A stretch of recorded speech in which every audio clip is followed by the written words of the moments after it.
고난주간 수요기도회를 하나님께 드리시겠습니다. 찬송가 90장 함께 찬송하시겠습니다.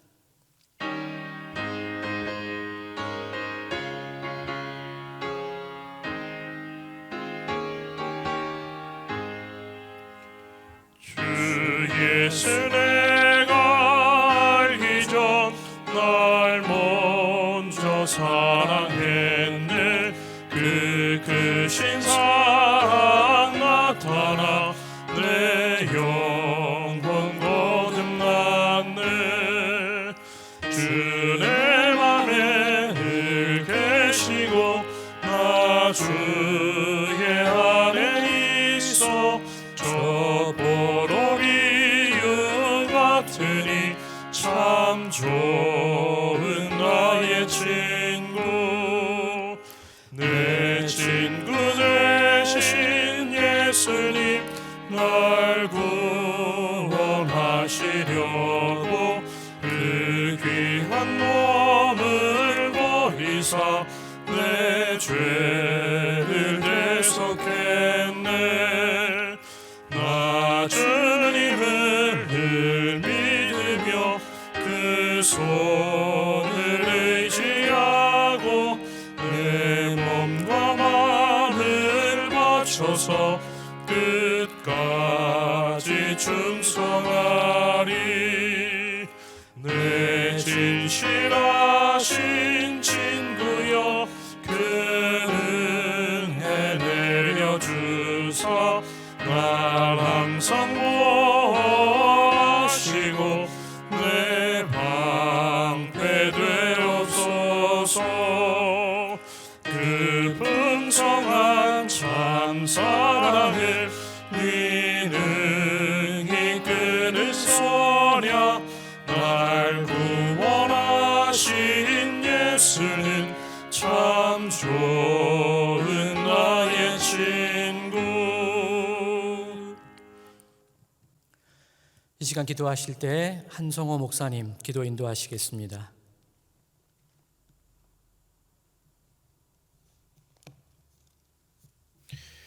만물의 창조자이시며 주관자이신 창조주 하나님, 지금도 여전히 우리를 돌보시고 사랑으로 지켜주시고 인도하여 주심에 감사를 드립니다. 오늘도 아침 새롭게 떠오르는 태양을 보며 놀라운 그 주님의 섭리를 생각할 때에 그 주님의 영광의 주님 앞에 우리들은 참으로 아무것도 아닌 존재임을 다시 한번 깨닫습니다. 한 줌 흙에 불과한 우리를 하나님의 형상으로 만드시고 주님의 자녀 삼아 주셔서 영화와 존귀로 관을 씌우셨사오니 이 모든 축복이 우리가 교만함과 쾌락의 기회로 삼지 않게 하시고 주님께서 주신 청직의 사명을 바로 깨달아 주님께서 우리에게 맡기신 이 삶의 터전을 아름답게 가꾸는 그런 지혜자들이 되게 하여 주시옵소서. 주님, 우리 어리석은 인간은 우리의 인생이 마치 영원한 것처럼 우리 눈앞에 보이는 것만이 마치 전부인 것처럼 살아갈 때가 많이 있습니다. 그런 어리석은 우리를 용서하여 주시고 유한한 우리의 삶 가운데서 영혼을 바라보며 준비하는 그런 삶을 살아가게 하여 주시옵소서. 요즘 세상이 많이 혼란스럽습니다. 바이러스가 창궐하여서 우리나라뿐만이 아니라 전 세계가 고통을 겪고 있고 또 경기는 침체되어 가고 있고 많은 이들이 바이러스 감염으로 인하여서 고통을 겪고 있습니다. 교회들은 모여서 예배드리지 못하고 온라인으로 예배드리는 이러한 상황입니다. 지금의 이 상황이 많이 혼란스럽고 답답하지만 이 모든 일 가운데 하나님의 선하신 섭리하심이 있는 줄로 믿습니다.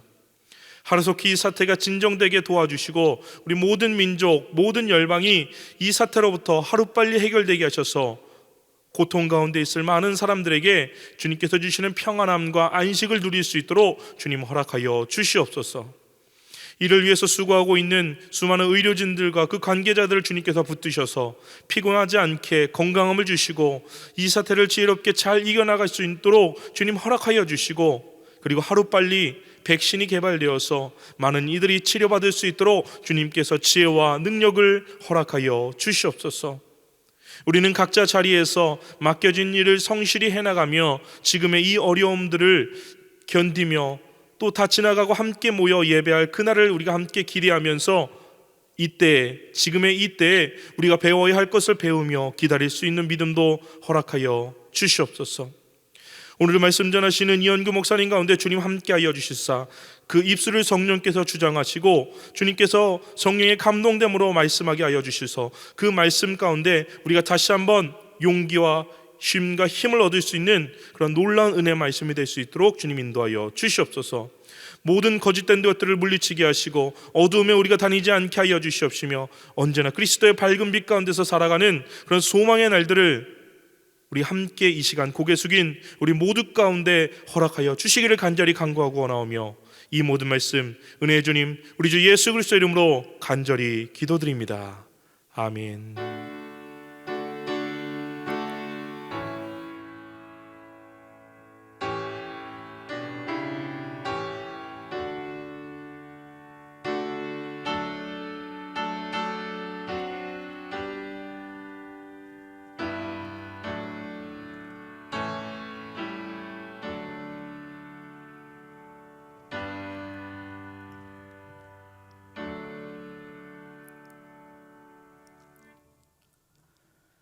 이 시간 함께 하실 말씀은 마가복음 1장 15절 말씀입니다.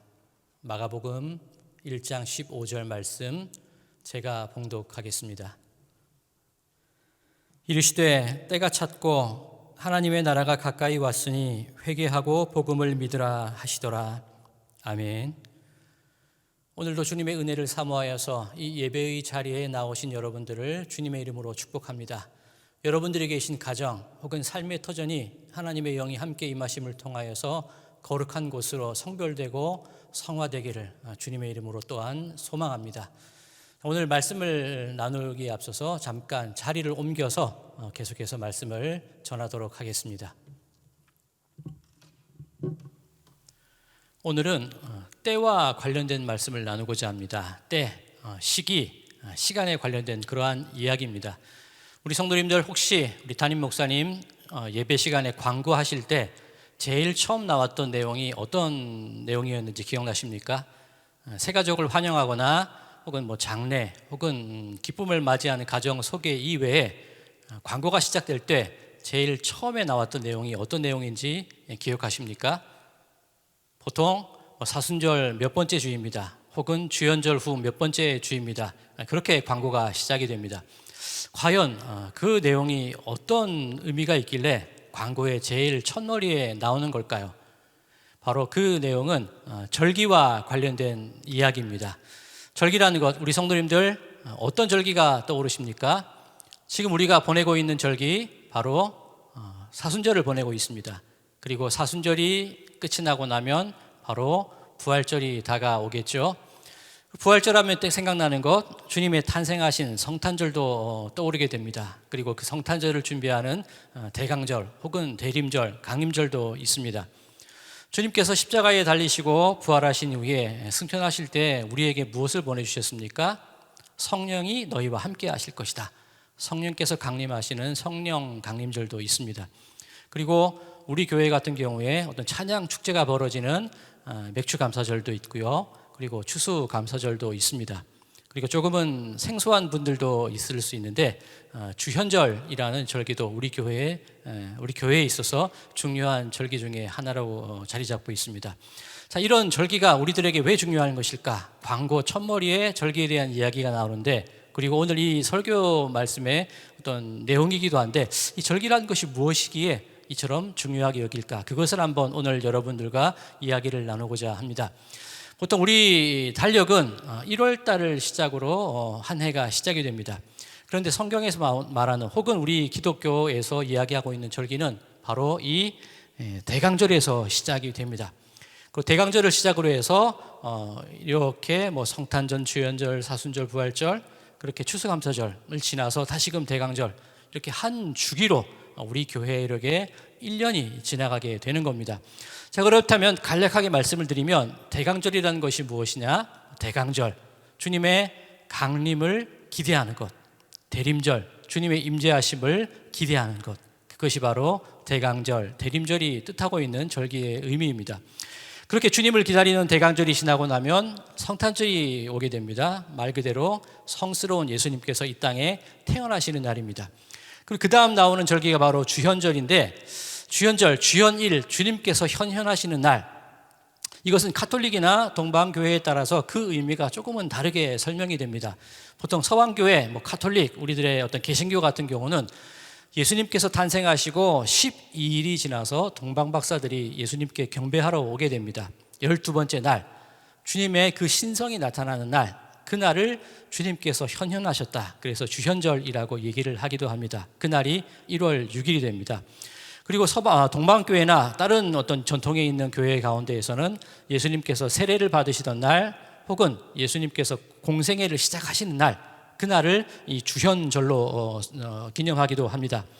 어쨌든 그렇게 주님께서 그 공생애의 사역을 시작하시고 당신의 신적인 모습을 드러내시고 그 다음 나오는 중요한 절기가 바로 사순절인데, 이 사순절은 부활절을 먼저 얘기를 해야 됩니다. 주님께서 부활하신 날, 부활절로부터 40일을 거슬러 올라간 날이 바로 사순절이 됩니다. 물론 주일은 제외하고 40일을 의미하는 겁니다. 사순이라는 말 자체가 40이라는 단어를 뜻합니다. 광야에서 40일간 시험을 받으신 것, 그런 것을 의미하기도 합니다. 이 사순절로부터 부활절에 이르기까지는 주님께서 당하신 그 고난을 기억하고 그 주님의 고난에 참여하는 기간입니다. 그리고 지금 우리가 보내고 있는 이 고난주간도 사순절에 포함되어 있습니다. 그리고 주님께서 부활하시는 부활절 절기를 지난 이후에 성령 강림절이 오게 됩니다. 앞서 처음에 설명드렸던 것처럼 주님께서 승천하시고 성령님을 우리에게 보내주신 그날을 기억하고 기념하는 날이겠지요. 그리고 맥주감사절 같은 경우는 조금 다른 어떤 전통이 있는데, 구약의 전통이라고 볼 수가 있습니다. 맥주절, 수장절, 그렇게 구약의 유월절 이후로 이어지는 그런 구약의 흐름들, 그것이 맥주감사절과 추수감사절로 표현되기도 합니다. 어쨌든 이렇게 대강절로부터 한 해를 지나서 다시금 대강절로 오기까지 예수 그리스도의 그 생애를 기억하고 예수 그리스도의 그 생애의 중요한 기점들을 기억하면서 우리들의 삶이 예수님의 삶과 닮아가기를 소망하는 것, 그 마음을 가지고 살아가는 것이 바로 이 절기가 의미하는 것입니다.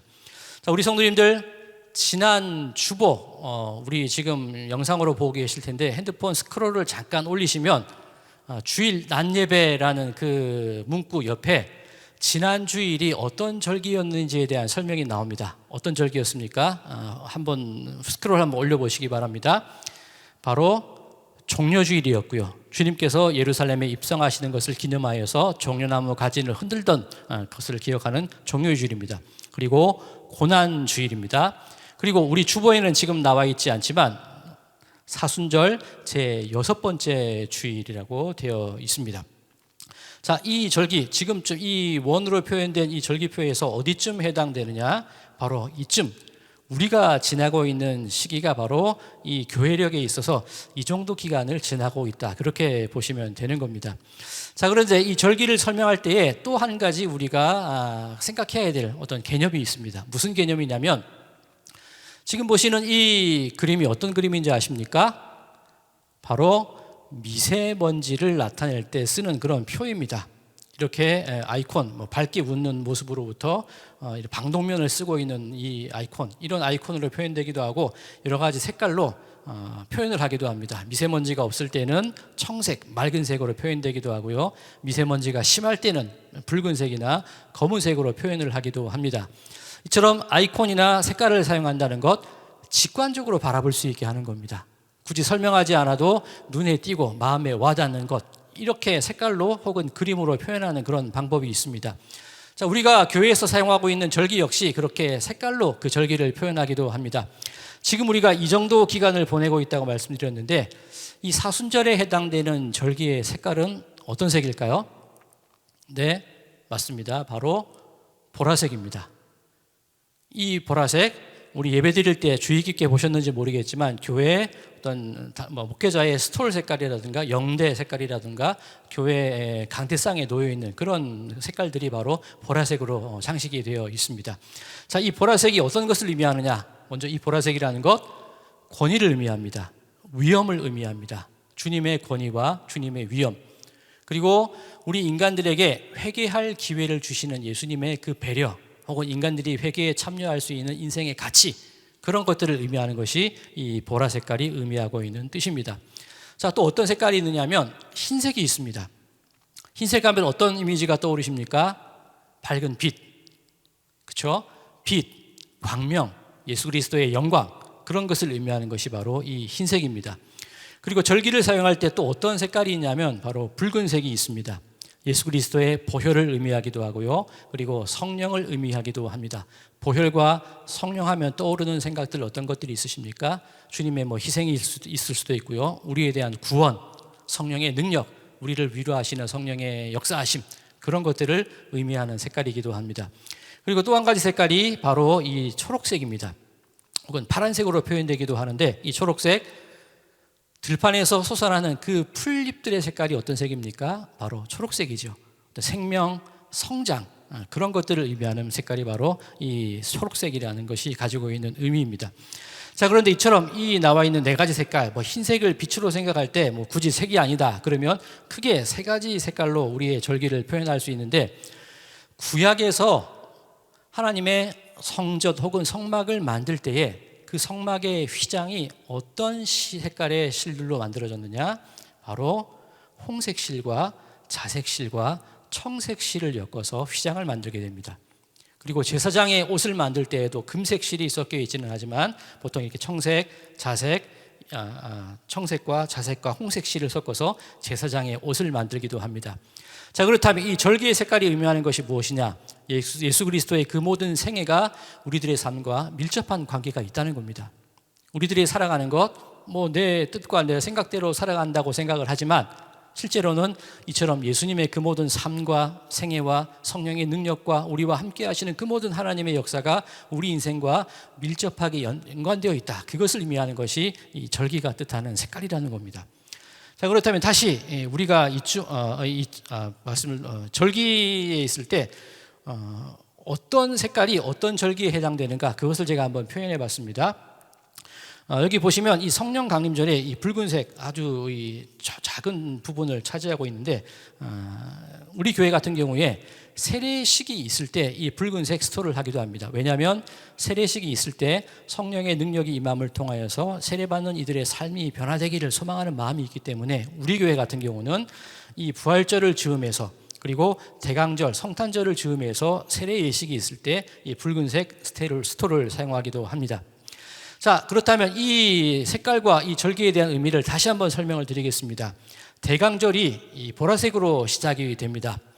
우리 성도님들 혹시 대강절 때 우리 강대상에 꾸며져 있던 그 꽃꽂이를 조금 주의 깊게 보셨는지 모르겠습니다. 우리 교회 작년 대강절 꽃꽂이의 그런 사진입니다. 우리 꽃꽂이를 담당하시는 집사님께서 찍으신 사진인데, 보시다시피 보라색 양초가 있는 것을 보실 수 있습니다. 그리고 점점 색깔이 옅어지게 되겠죠. 자, 4개의 양초 가운데 지금 하나의 양초만 남아 있습니다. 대강절 몇 번째 주일일까요?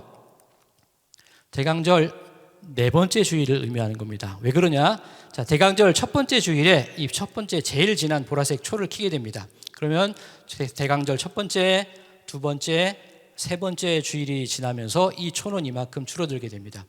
두 번째 조금 더 옅은 보라색 초, 대강절 두 번째, 세 번째 주일에 켜게 되죠. 그 다음 초는 대강절 세 번째 주일에 켜게 됩니다. 그리고 대강절 네 번째 주일의 초는 아직 남아 있습니다. 자, 이 대강절 보라색이 어떤 의미를 가지고 있다고 말씀을 드렸죠? 예수 그리스도의 위엄과 권위, 그리고 또 다른 의미, 우리 인간들에게 주시는 회개의 기회. 이처럼 짙어 보이는 우리들의 죄악이라 할지라도 예수 그리스도의 오심을 기다리면서, 예수님의 그 임재하심을 기다리면서 주님께 간절한 소망을 가질 때 우리들의 죄는 점점점 줄어들면서 우리들의 짙었던 죄의 색깔이 점점점 빛의 색깔로 닮아간다. 이것을 의미하는 것이 대강절 보라색의 뜻입니다. 그리고 대강절 마지막 주가 지나고 성찬절이 되면 하나의 흰색 양초만을 켜게 됩니다. 빛 대신 예수님께서 오셨다는 것, 영광의 예수님께서 우리들의 삶에 임하신다는 것, 그것을 의미하는 거죠. 즉 절기의 색깔이라는 것, 우리와 관계없어 보였지만 실제로 우리들의 신앙생활 가운데 이렇게 실제로 우리들의 신앙생활 속에서 쓰여지는 것이 바로 절기와 절기의 색깔이라는 겁니다. 우리 교회 꽃꽂이를 담당하시는 집사님, 그리고 교회를 장식하시는 많은 우리 권사님들도 이 절기에 따라서 이 모든 장식과 꽃꽂이를 진행하고 계십니다. 자, 그렇게 대강절의 보라색 색깔이 지나서 성탄절이 되면 흰색이 되죠. 그리고 주현절, 주님의 나타나심과 주님의 공생애가 시작되면서 우리들의 마음 가운데 어떤 생각을 품어야 되느냐? 우리들도 주의 뜻 가운데 성장할 수 있다. 우리들의 믿음이 성숙할 수 있다. 그 마음을 가지고 보내는 것이 주현절 절기가 되겠습니다. 자, 그렇다면 우리가 지금 어디쯤 교회의 절기가 지나고 있다고 말씀을 드렸죠? 바로 사순절에서 부활절로 가는 이 거의 부활절 앞부분, 이쯤에 우리가 속해 있는 겁니다. 자, 그렇다면 오늘 이 시대, 이 시간을 살아가는 우리들이 품어야 되는 마음은 어떤 마음일까요? 지금 우리나라, 아니 전 세계적으로 어려움 가운데 처해 있습니다. 그리고 그런 바이러스가 퍼지는 과정을 바라볼 때 우리들의 마음 가운데 알게 모르게 분노가 일어납니다. 누군가를 탓하고 싶거나 누군가를 정죄하고 싶은 마음이 생겨나거든요. 그런데 이 절기의 흐름과 절기의 색깔을 볼 때 우리가 품어야 되는 마음은 어떤 마음일까요? 바로 예수 그리스도의 위엄과 권위를 소망하는 마음을 품어야 된다는 겁니다. 누군가를 지적하고 누군가를 탓하는 시간이 아니라 바로 우리 자신의 죄악들을 회개하는, 내 자신을 돌이켜보는, 그리고 이 땅 가운데 예수님께서 오심을 통하여서 이 모든 어려움에서 벗어나기를 소망하는 그 마음을 우리가 이 절기의 색깔 가운데 품어야 된다는 겁니다. 그리고 다음 주가 되면 부활절이 되겠죠. 그리고 절기의 색깔은 흰색으로 바뀌게 됩니다. 우리들의 마음 가운데 빛 대신 예수님께서 찾아오셔서 지금 고난당하고 있는 우리들의 삶을 바꿔주시고 주님의 빛으로 비춰주시고 상처와 아픔과 슬픔 가운데 있는 우리들의 생활 가운데 주님의 그 영광을 보여주십시오. 그 소망 가운데 살아가는 것이 부활절 이후에 우리가 가져야 될 마음의 모습이라는 겁니다. 자, 이처럼 절기의 흐름이라는 것, 절기의 색깔이라는 것, 우리와 밀접한 관계를 가지고 살아가는 겁니다. 그렇다 우리 성도님들 그런 생각을 하실 수도 있을 겁니다. 절기, 1년 365일 너무나 광범위한 이야기가 아닐까? 그리고 한 절기만 보더라도 짧게는 몇 주가 될 수도 있지만 길게는 몇 달이 될 수도 있습니다. 과연 이런 절기의 의미가, 이 때, 이 시기, 이 의미가 우리들과 무슨 상관이 있을까? 그런 생각을 하실 수도 있는데, 그렇다면 우리들 좀 일상생활로 좀 압축을 시켜서 때, 시간에 대해서 한번 생각을 해보겠습니다. 우리들이 하루의 삶을 살아갈 때에 우리의 거룩함을 닮아가고자 하는 마음들, 아니면 우리의 어떤 경건생활들, 그것을 하나님께 표현하는 여러 가지 방법이 있을 텐데 그 가운데 우리가 할 수 있는 가장 가까운 방법이 무엇이냐? 바로 기도가 있습니다. 우리 성도님들 하루에 기도를 몇 번 하십니까? 정해놓고 하시는 기도의 시간이 언제이십니까? 아침 식사, 점심 식사, 저녁 식사 하루 3번? 네, 물론 그럴 수도 있습니다. 탓하는 것이 아니라 식사하실 때 기도하는 것 매우 중요합니다. 자, 우리 초대교회 혹은 교회의 신앙의 전통들을 바라볼 때에 하루에 여러 번의 기도의 시간을 가지는데 그 기도의 시간의 기준들을 어떻게 삼았을까? 어떤 이들은 예수님의 고난의 날을 기준으로 기도를 하기도 합니다. 주님께서 잡히시던 날, 언제 잡히시고 언제 십자가에 달리시고 언제 고통당하시고 언제 죽으시고 그 시간에 따라서 기도를 하는 기독교의 신앙의 전통도 있습니다. 하지만 또 다른 신앙의 전통, 성경에 근거한 신앙의 전통이 있습니다. 보시면 사자굴에서 기도하는 한 남자의 모습을 보실 수 있을 겁니다. 누굴까요? 바로 다니엘입니다. 루벤스의 그림입니다. 비록 지금은 사자굴에서 기도하는 다니엘의 모습이지만 다니엘은 하루 몇 번 기도했을까요? 바로 다니엘은 예루살렘 성전을 향하여서 하루 3번 기도하게 됩니다. 다니엘서 6장 10절 말씀입니다. 우리 보시는 성도님들 글자가 작거나 조금 흐리게 보이신다면 성경책을 한번 찾아보시기 바랍니다. 다니엘 6장 10절입니다. 다니엘은 바벨론 포로로 잡혀가게 됩니다. 그리고 다리오 왕 때 다니엘을 시기하던 사람들이 왕 이외에 그 어떤 존재라도 기도를 하지 못하게 되는 그런 칙령을 발표하게 됩니다. 조서를 발표하게 되죠. 그런데 다니엘은 이 조서에도 불구하고 하루 3번 기도를 하게 됩니다. 어디에 있죠?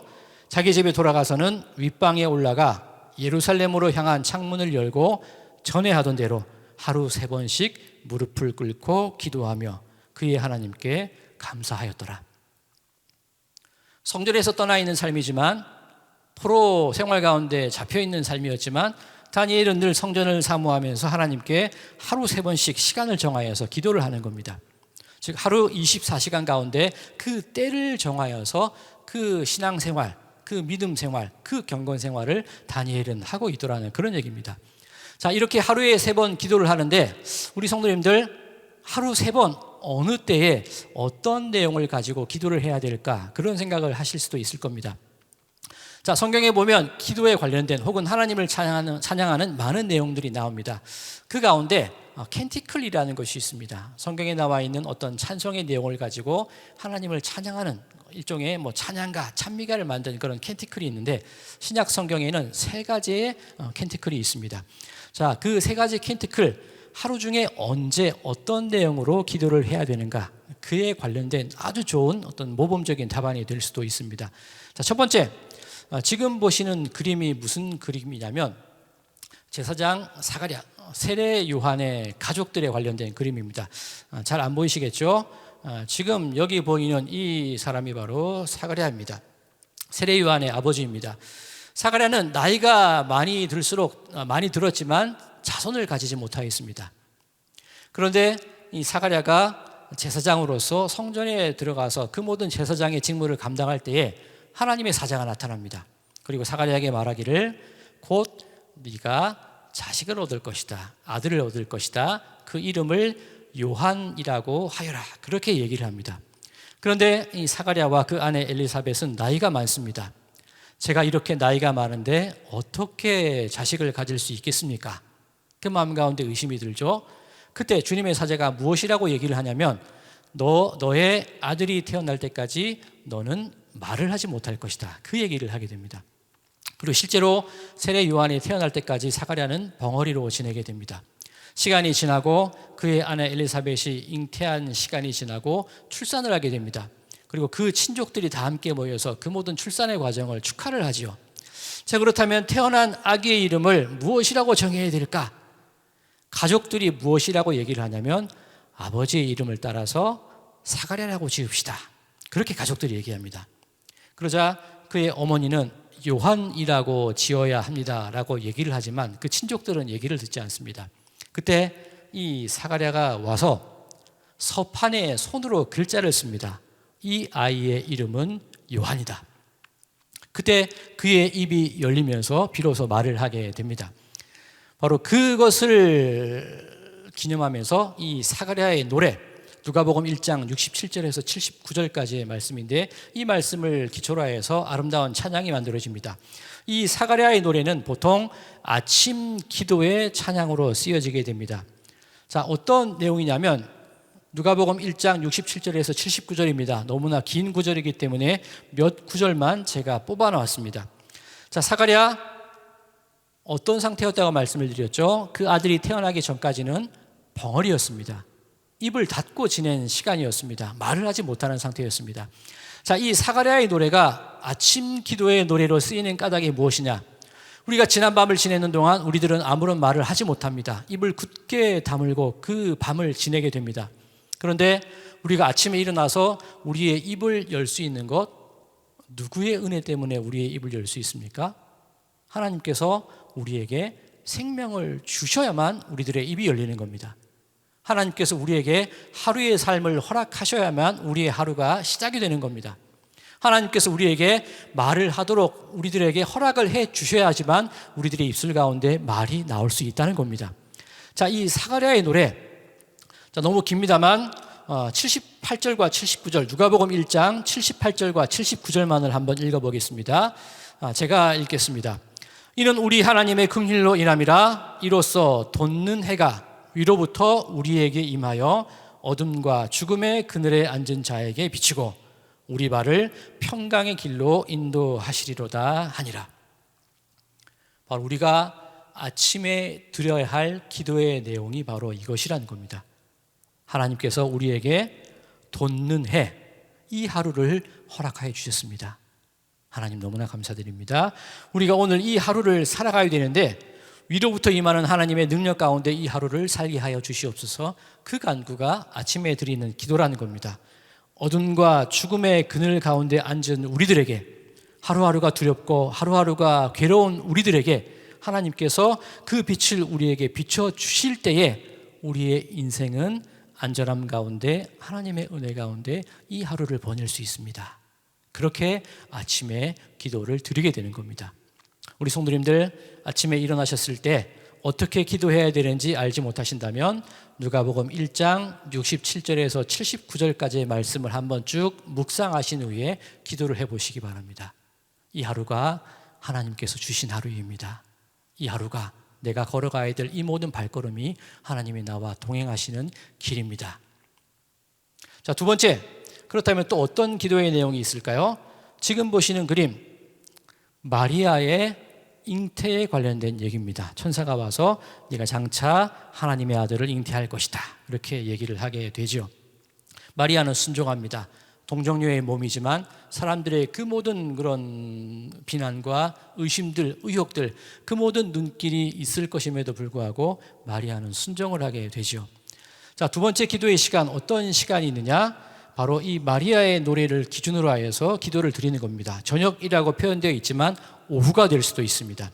누가복음 1장 46절에서 55절을 그 기도의 기본이 되어 있는 그런 말씀입니다.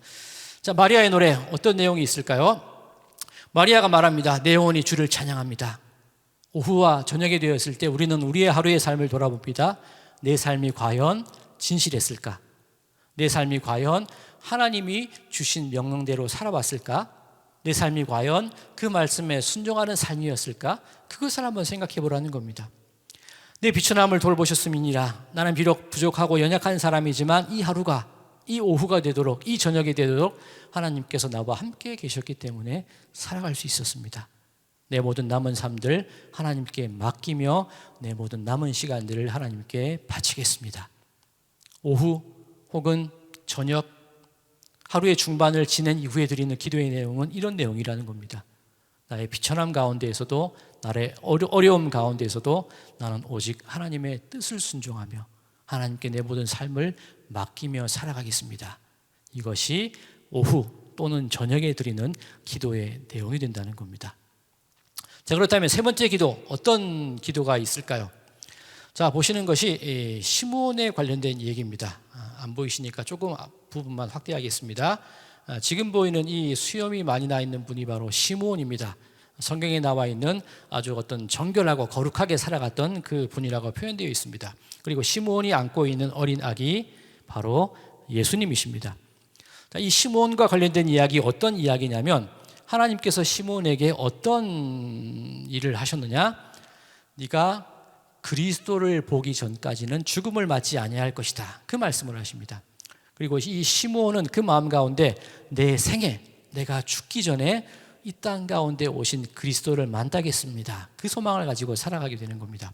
자, 예수님께서 태어나시고 할례를 받으시고 유대인의 율법에 따라 정결 예식을 하기 위하여서 예루살렘으로 오시게 되었을 때 이 시므온은 드디어 아기 예수님을 만나게 됩니다. 그가 죽기 전에 보게 되리라는 그 그리스도를 만나게 되는 거죠.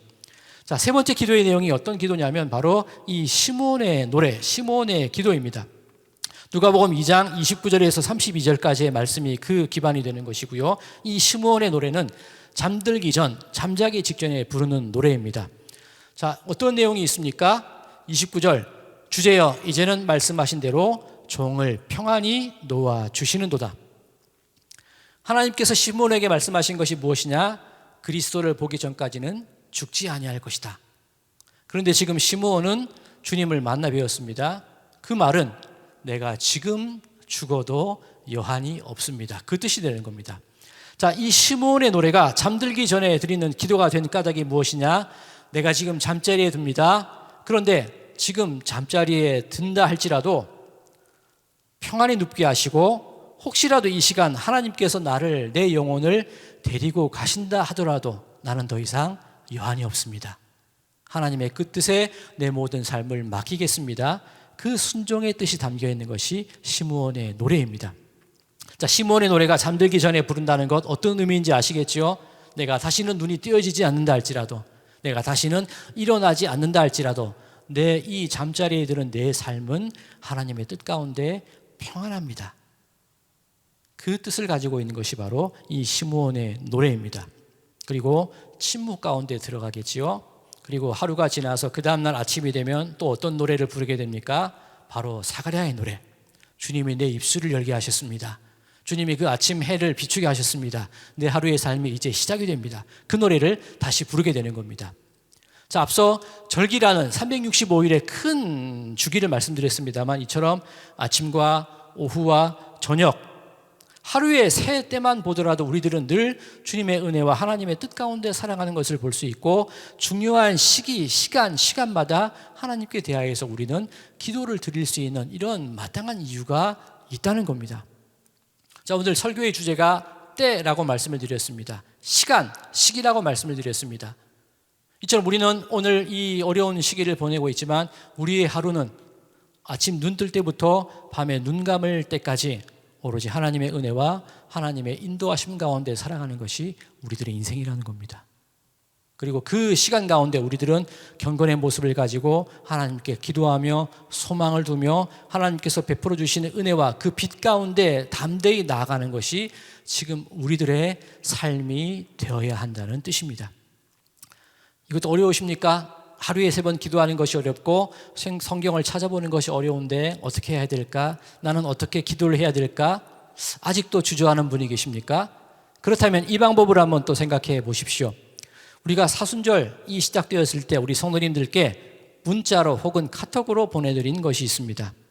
사순절 기도와 간구 기억나십니까? 아니면 오늘도 기도를 하셨습니까? 매일 낮 12시 혹은 시간을 정하셔서 기도하십시오. 저희가 부탁을 드렸습니다.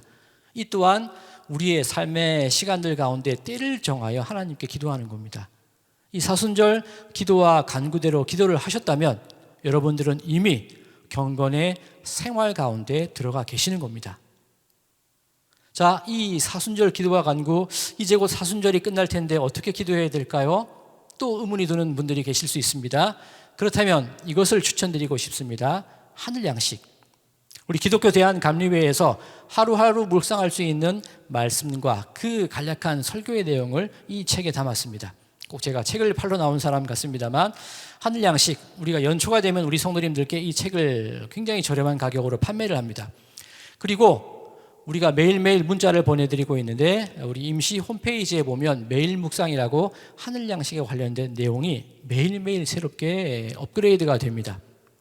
이미 책을 구입하신 분들한테는 조금 죄송할 수도 있습니다만, 실제로 감리교 홈페이지에 하늘 양식이 매일매일 새롭게 업데이트 됩니다. 내가 책을 샀으니 억울하다 그 생각하지 마시고, 내가 늘 항상 가까이 할 수 있는 귀한 말씀의 책을 가졌다, 그렇게 생각해 주시면 감사하겠고요. 그리고 하늘 양식 책이 없더라도 우리 핸드폰을 통하여서 저희들이 매일매일 문자를 통해서 보내드리는 그 홈페이지에 보면 매일 묵상 가운데, 매일의 양식 가운데 하늘 양식 내용이 나옵니다. 그 하늘 양식에 있는 말씀을 읽고 그 설교를 읽고 기도를 하신다면 여러분들도 여러분의 하루의 때 가운데 한 때를 정하여서 하나님 앞에 경건의 시간을 보내시는 분들이 되시는 겁니다. 자, 오늘 말씀 마가복음 1장 15절의 말씀이었습니다. 이르시되 때가 찼고 하나님의 나라가 가까이 왔으니 회개하고 복음을 믿으라. 예수님께서 그 공생애를 시작하시면서 하신 선포의 말씀입니다. 앞서 우리들의 어떤 그 절기표를 보면 주현절에 해당되는 말씀이 되겠죠. 원래의 의미는 예수님의 공생애의 시작을 의미하는 겁니다만, 오늘 이 말씀을 볼 때 저는 그런 생각이 듭니다. 이르되 때가 찼고, 우리들의 시간 가운데 늘 하나님이 우리의 시간의 주인이 되신다는 고백이라는 겁니다. 1년 365일 모든 절기가 하나님이 우리와 동행하는 시간이고, 하루 24시간 아침에 눈을 뜨거나 오후를 지내거나 저녁에 눈을 감기 전까지 그 모든 때가 바로 하나님이 우리와 함께 하시는 때라는 것, 그것을 기억하자는 거죠.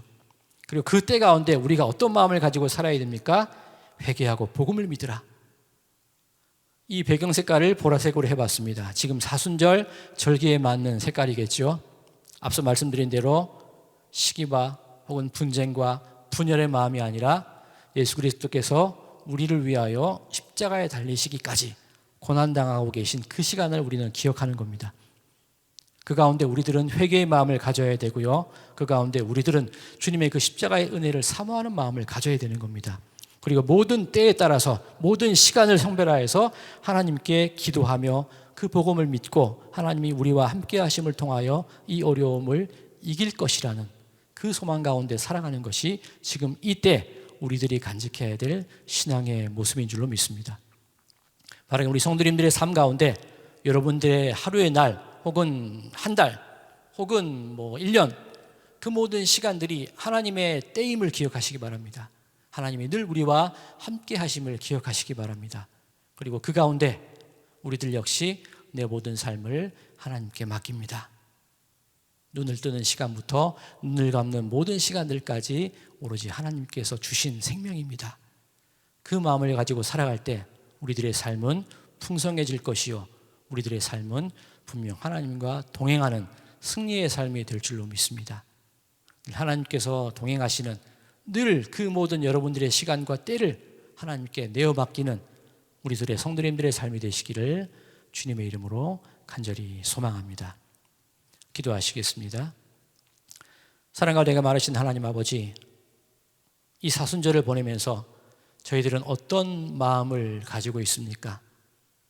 행여 지금 당하는 고난으로 인하여 두려워하거나 불편한 마음이 저희들의 심령 가운데 있지는 않습니까? 저희들 이 사순절 고난주간의 때를 지내며 예수 그리스도의 도움과 십자가의 능력을 의지하는 시간 되게 하여 주시옵소서. 그리고 장차 다가올 그 부활의 때를 소망하면서 하루하루 소망 가운데 주님의 영광을 바라보는 가운데 승리하는 삶을 살아가는 저희들 되게 하여 주시옵소서. 감사드리며 예수님 이름으로 기도드리옵나이다. 아멘. 찬송가 288장 찬송하시겠습니다.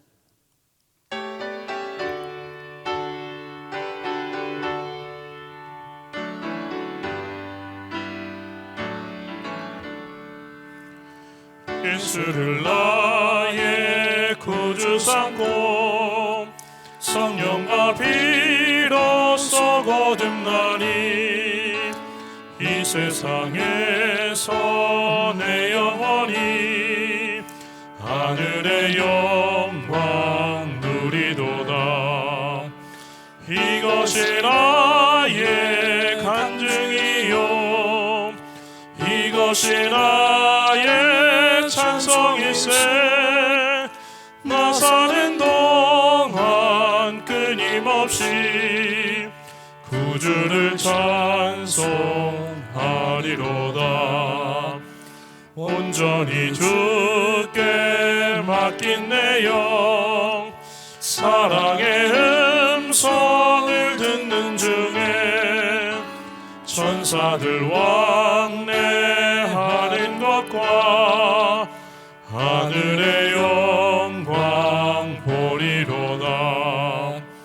이것이 나의 간증이요 이것이 나의 찬송일세. 나 사는 동안 끊임없이 구주를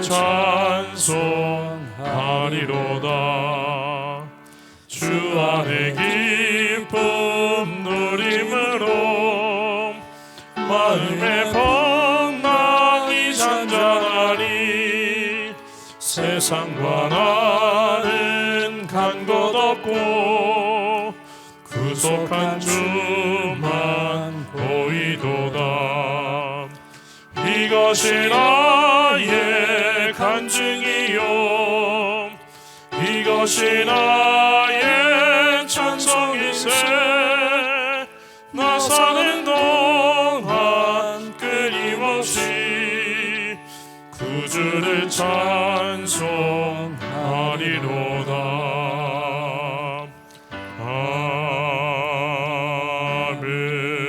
아멘. 담임 목사님 광고하시고 축도하시겠습니다.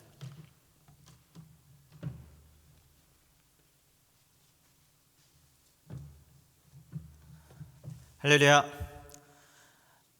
주님의 사랑과 보호하심이 또 하나님의 은혜가 함께 하시길 간절히 축원을 드립니다. 우리 옆에 계신 우리 가족분들과 우리 함께 인사했으면 좋겠습니다. 사랑합니다. 축복합니다. 좀 꼭 좀 안아주시기 바랍니다. 네, 사랑합니다. 축복합니다. 네, 감사합니다. 오늘도 온라인으로 또 함께 또 예배하신 우리 성도님들 감사를 드립니다. 지금 고난 주간 중인데 특별 새벽기도 여러분들 온라인으로 함께 많은 분들 참여해 주셔서 감사합니다. 열심히 또 참여하시는 분들 있습니다. 참여하시고 또 문자 주시고 또 전화 주시고 카톡 주시는 분들 또 다시 한번 감사드리고 여러분들 속회도 함께 좀 독려하셔서 혹시 못 드리고 계신 분들이 있다면 또 독려하셔서 함께 우리 온라인으로 예배드릴 수 있도록 좀 많이 격려해 주시면 감사하겠습니다. 이제 온라인 개학 준비로 부모님들 얼마나 바쁘십니까? 또 우리 교회 선생님들도 많이 계신데 또 선생님들 얼마나 수고가 많으십니까? 그리고 학생들 떨리는 마음 또 기대되는 마음 또 아쉬운 마음 또 있을 텐데 하나님께서 주시는 그런 지혜와 또 능력과 명철함으로 모든 이 어려움들 잘 극복하고 감당하시리라 그렇게 믿습니다. 다시 한번 수고하시는 모든 분들 감사드리고 또 요즘 많이 경계가 늦춰졌습니다. 마스크도 저도 가끔 마스크를 잊어버리고 안 쓰고 잠깐 나갔다가 다시 들어올 때가 있습니다. 여러분들 다시 한번 아직 상황이 그렇게 좋아진 것이 아닙니다. 우리가 함께 조심하고 또 경계해야 되리라 그렇게 생각을 합니다. 특별히 이번 주 부활주일입니다. 부활주일 어떻게 하나요? 많은 분들 물으십니다. 지난 주일 우리 장로님들과 함께 1시간 넘게 우리가 함께 이야기했습니다. 근데 공통된 의견은 하루속히 예배당에 모여서 드리는 예배를 그렇게 드릴 수 있게 되기를 소망하는 그 마음은 다 똑같았습니다. 그런데 그 시기가 언제인가? 우리가 지금도 물론 우리가 자리를 넓게 띄고 앉아서 예배를 드릴 수 있지만 그리고 뭐 1부, 2부, 3부, 5부 뭐 그렇게 나눠서 예배를 드릴 수 있지만 사회적으로 계속해서 고강도 거리두기 그거를 지금 요청하고 있는 이때이기 때문에 우리가 선제적으로 처음서부터 우리가 함께 열심히 참여해 왔고 또 노력해 왔고 우리 성도님들이 그 어려움을 다 참아 주셨는데 조금만 더 또 정부나 방역 당국의 그러한 요청에 우리가 좀 더 부응을 했으면 좋겠습니다 라는 그런 많은 분들의 그런 뜻이 있었고 또 하나는 우리를 지키는 일이고 성도님들을 안전하게 지키는 일이고 그리고 또 우리 지역사회를 안전하게 지키는 그러한 일입니다. 특별히 고난주간 또 부활주일 주님께서 우리를 위해서 희생하셨던 그 사랑을 다시 한번 우리가 기억하면서 과연 이 시점에 우리가 할 수 있는 내려놓음은 무엇인가 다시 한번 여러분들 기억하시고 여러분들 한 분 한 분 그런 방역이 정말 중요합니다. 정말로 여러분들 지키셔야 될 것 철저하게 지키시고 또 우리가 함께 다시 모여서 이곳에서 예배 드릴 때 우리가 감격의 예배를 함께 우리가 나눌 수 있도록 여러분들 함께 참여해 주시면 감사하겠습니다. 그래서 이번 주일 부활주일 온라인으로 예배를 드리겠습니다. 성도님들 이렇게 준비해 주시고 그럼 부활주일 헌금은 어떻게 합니까? 또 물으십니다. 근데 지금도 매주일 온라인으로 우리가 평소에 헌금하시는 분들의 한 60%에서 70% 되시는 우리 성도님들이 온라인으로 헌금을 하고 계십니다. 너무너무 감사합니다. 지금 다 뭐 어려우신데도 불구하고 최선을 다해서 헌금해 주시는 분들도 계시고 또 목사님 저는 이렇게 차곡차곡 지금 모으고 있습니다. 계속 못 드렸던 거 모으고 있습니다. 너무너무 감사합니다. 부활주일 헌금도 여러분들 온라인으로 하실 수 있는 분들은 온라인으로 해주셨으면 좋겠습니다. 특별히 부활주일 우리가 올해 우리가 교육관 건축을 우리가 생각하고 있었기 때문에 올해 부활주일 헌금은 우리 다음 세대를 위해서 쓰는 그렇게 정립을 하려고 했었습니다. 근데 그 부분도 우리가 정립을 하고, 지금 코로나19 사태로 굉장히 어려움을 겪는 교회들이 있습니다. 또 선교지도 있습니다. 우리가 이렇게 어려운데 선교지는 얼마나 더 어렵겠습니까? 정말 말로 표현할 수 없을 정도로 어렵습니다. 그래서 다음 세대를 위한 건축 헌금으로 정립을 하고, 또 한 부분은 이 코로나19로 어려움을 겪는 교회, 그리고 또 선교지, 또 선교사님들, 그리고 또 우리 성도님들이 어려움 겪으시다면 또 우리가 함께 찾아서 그분들과 함께 할 수 있는 그런 헌금이 되었으면 좋겠습니다. 제가 염려는 온라인으로 여러분들이 헌금을 하느냐 안 하느냐 그러한 것이 제 염려가 아니라, 정말 경제가 다 어려워졌는데 여러분들의 가게와 여러분들 기업은 어떠신지, 정말 이 어려움 가운데 잘 견디고 계시는지, 그것이 사실은 염려고 걱정이 되는 그런 부분들입니다. 다시 한번 하나님의 위로하심과 또 보호하심, 그리고 인도하심, 하나님께서 주시는 지혜와 또 명철이 여러분들과 함께 하시기를 다시 한번 주님의 이름으로 간절히 축원을 드립니다. 오늘 수요 예배 함께 해주신 여러분들 감사드리고, 또 내일 새벽 예배 여러분들 또 함께 해주시면 감사하겠습니다. 다 같이 기도하시겠습니다. 사랑의 주님, 참 어렵고 힘든 때입니다. 우리 삶 속에 이렇게 힘들고 또 어렵고 또 좌절되고 우리가 할 수 있는 일이 없는 것처럼 느껴지는 그런 때가 있었는지 저희들 다시 한번 돌아봅니다. 우리나라뿐만이 아니라 온 세계가 함께 아파하고 슬퍼하고 또 열심을 다해 최선을 다해 바이러스와 싸우고 있는 바로 이 때입니다. 저희들 다시 한번 이때 주님을 바라보게 하시고 주님을 의지하게 하시고 우리의 죄를 회개하고 우리를 구원해 주신 그 복음의 소식을 믿고 저희들 이 어렵지만 이 속에서 감사할 조건들과 기뻐할 조건들, 그리고 즐거워할 일들을 찾아내는 지혜로운 주님의 귀한 백성 되도록 하나님 인도하여 주시옵소서. 그동안 참 오랫동안 우리가 함께 수고하고 노력했습니다. 이 노력한 것들이 숲으로 들어가지 않도록 우리 모두가 다시 한번 힘을 내서 최대한의 이 방역에 힘쓸 수 있도록 하나님 힘과 용기와 지혜와 능력을 더하여 주시옵소서. 이제 부활주의를 저희들 기다립니다. 부활의 주님을 저희들 바라보며 모든 것이 죽은 것 같은 이 상황, 다시 한번 살아나는 놀라운 역사가 나타나도록 하나님 축복해 주시옵소서. 이제는 우리 주 예수 그리스도의 구속의 은혜와 아버지 하나님의 극진하신 사랑하심과 성령님의 감화 감동 역사 위로하심이 이 시간 주님 앞에 머리 숙인 사랑하는 귀한 백성들 각자의 삶과 가정과 기업과 자녀와 사랑하는 부모님들 위해 지금부터 영원토록 함께 하시기를 간절히 축원하옵나이다. 아멘.